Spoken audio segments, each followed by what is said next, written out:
ডাকলি কেন? এই রাস্তায় এই শালা রাস্তায় 2-4টা কুত্তা নিয়ে বাইরে হলে কি নিজেদের হিরো ভাবছ নাকি?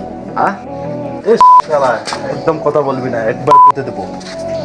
2-4টে ছেলেবেলে নিয়ে রাস্তায় বাইরে আসা নিজেদের হিরো ভাবছ? মারবি আমারে? মার না শালা, মার না শালা, মার। শালা ফকিন্নি, তোকে দেখোস না? এই শালা তুই কত বড় লোক? হ্যাঁ, তুই খাস ব্রয়লার বিক্রি করে আর মানুষ জিজ্ঞেস করলে বলো যে 2টা R15 আছে, 2টা প্রাইভেট কার আছে। তো চেহারা কালো আর ফেসবুকে গিয়ে তুই স্মার্ট সাজোস। জীবনে কোনোদিন সাইকেলে চড়স নাই আর ফেসবুকে গেলে তোকে দেখা যায় R15 এর উপরে দাঁড়িয়ে আসোস। শালার টুকাই তুই আমার বলস। কয় টাকা আছে? এ ভাই তোমরা ঠিক বলছো, এদের মতন ছেলেদের জন্য রাস্তা চলাচল করা যায় না। তাইলে ভাব তোদের মতো ছেলেদের জন্য মানুষ কতটা বিরক্ত বোধ করে। আর তোরা নিজেদের কি ভাবস? হিরো ভাবস না? রাস্তায় 2-4টি ছেলে হিরো ভাবস।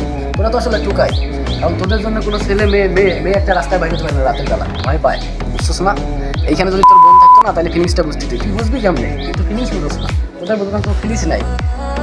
ঠিক আছে, আমি যেন নেক্সট টাইম তোদেরকে এইরকম করতে না দেখি। আর একটা কথা সবসময় মনে রাখবি, গায়ে যত লম্বা হলে তাকে বড় বলে না, আর MA BA পাস করলে তাকে শিক্ষিত বলে না, কারণ জ্ঞানহীন মানুষ শিক্ষার অভাব।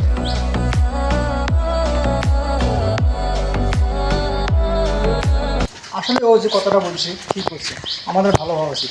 ঠিক আছে, আমরা চেষ্টা করব আজ থেকে ভালো হওয়া।